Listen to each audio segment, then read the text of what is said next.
friends, welcome back to Judy's Cooking Diary.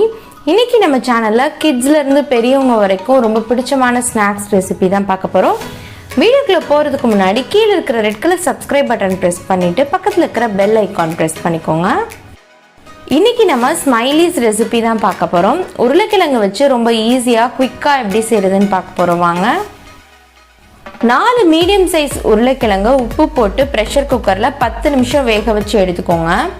நல்லா வெந்ததுக்கு அப்புறம் தோலெல்லாம் பீல் பண்ணிட்டு ஒரு பொட்டேட்டோ மேஷர் இல்லைன்னா மத்து வச்சு நல்லா மசிச்சுக்கோங்க. சின்ன சின்ன கட்டி எதுவுமே இருக்கக்கூடாது.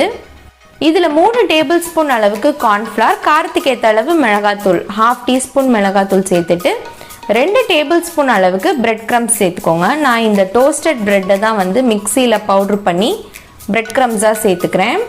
இதில் தேவையான அளவு உப்பு சேர்த்துட்டு தண்ணி எதுவுமே சேர்க்க வேணாம். அந்த உருளைக்கிழங்குல இருக்கிற அந்த ஈரப்பதமே போதும். உங்களுக்கு மாவு நல்லா ஒரு சப்பாத்தி டோ மாதிரி வந்துடும்.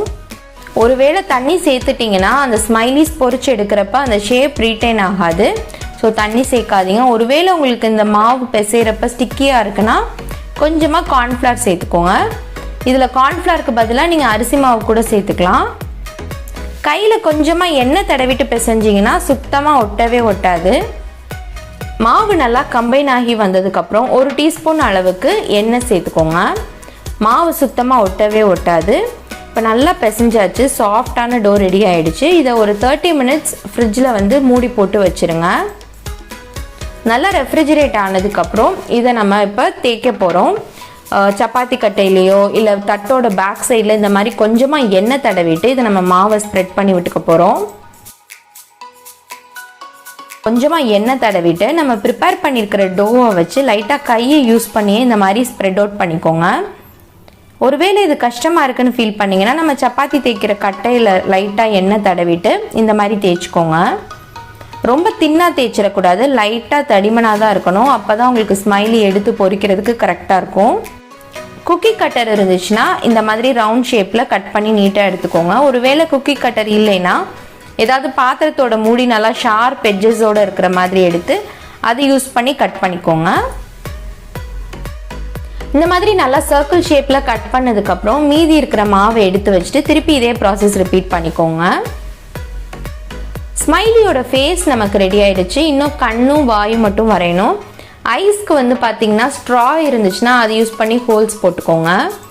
ஒருவேளை ஸ்ட்ரா இல்லைன்னா பால் பாயிண்ட் பென்னோட பேக் சைடை நல்லா கழுவிட்டு அதுக்கப்புறம் யூஸ் பண்ணிக்கோங்க. இல்லை ஏதாவது ஒரு ஷார்ப்பான ஆப்ஜெக்ட் யூஸ் பண்ணி இந்த மாதிரி ஹோல்ஸ் போட்டுக்கோங்க. ஹோல்ஸ் போட்டதுக்கப்புறம் இப்போ நம்ம மவுத்துக்கு ஸ்பூனோட டிப் இருக்குல்ல அது வச்சு லைட்டாக இந்த மாதிரி கர்வ் பண்ணிக்கோங்க. உங்களுக்கு பண்ணுறதுக்கு டவுட்டாக இருக்குது எப்படி வரும்னு தெரியலனா அந்த ஸ்பூனோட எட்ஜில் லைட்டாக ஆயில் அப்ளை பண்ணிவிட்டு பண்ணிக்கோங்க. பட் இது ரொம்ப ஈஸி தான்.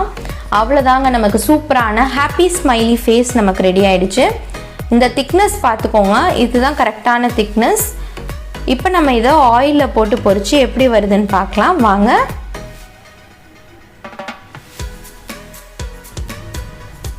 எண்ணெய் நல்லா சூடானதுக்கப்புறம் அடுப்பை மீடியம் ஃப்ளேமில் வச்சுட்டு ஒன்றா போட்டு பொரிச்சு எடுத்துருங்க. நல்லா வெந்ததுக்கப்புறம் அது அப்படியே மேலே எழும்பி வரும். பபிள்ஸும் நல்லா குறைஞ்சி கோல்டன் கலரில் ஆகிற வரைக்கும் ஃப்ரை பண்ணி எடுத்துக்கோங்க. சூடான எண்ணெயில் நம்ம பொரிக்கிறப்ப இருந்த சத்தம் அப்படியே குறைஞ்சி வந்துடும். நல்லா கோல்டன் கலரில் கிறிஸ்பியான ஸ்மைலிஸ் நமக்கு இப்போ ரெடி ஆகிடுச்சு. இது கூட கெச்சப் இல்லை மைனேஸ் வச்சு சர்வ் பண்ணிங்கன்னா நம்ம செஞ்சு முடிக்கிறதுக்குள்ளேயே தட்டு காலி ஆகிடும். கண்டிப்பாக ட்ரை பண்ணி பாருங்கள். குட்டீஸ்லாம் அடிக்கடி இந்த மாதிரி ஃப்ரைட் ஐட்டம்ஸ் கேட்பாங்க. ஸோ நம்ம ரெடி பண்ணி வச்சுருக்கிற மாவை கிளிங் ராப் பண்ணி ஃப்ரீசரில் ஸ்டோர் பண்ணிட்டீங்கன்னா எப்போல்லாம் கேட்குறாங்களோ ஜஸ்ட் அதை இன்ஸ்டண்ட்டாக நீங்கள் பொரிச்சு கொடுத்துக்கலாம். கண்டிப்பாக ட்ரை பண்ணி பாருங்கள். பார்த்துட்டு எப்படி இருக்குன்னு எனக்கு கமெண்ட்டில் ஃபீட்பேக் சொல்லுங்கள்.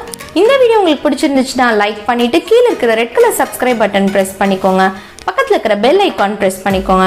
நான் உங்களை இன்னொரு இன்ட்ரெஸ்டிங்கான ஒரு வீடியோவில் மீட் பண்ணுறேன். அது வரைக்கும் ஸ்டே டியூன். தேங்க்ஸ் ஃபார் வாட்சிங். பாய்.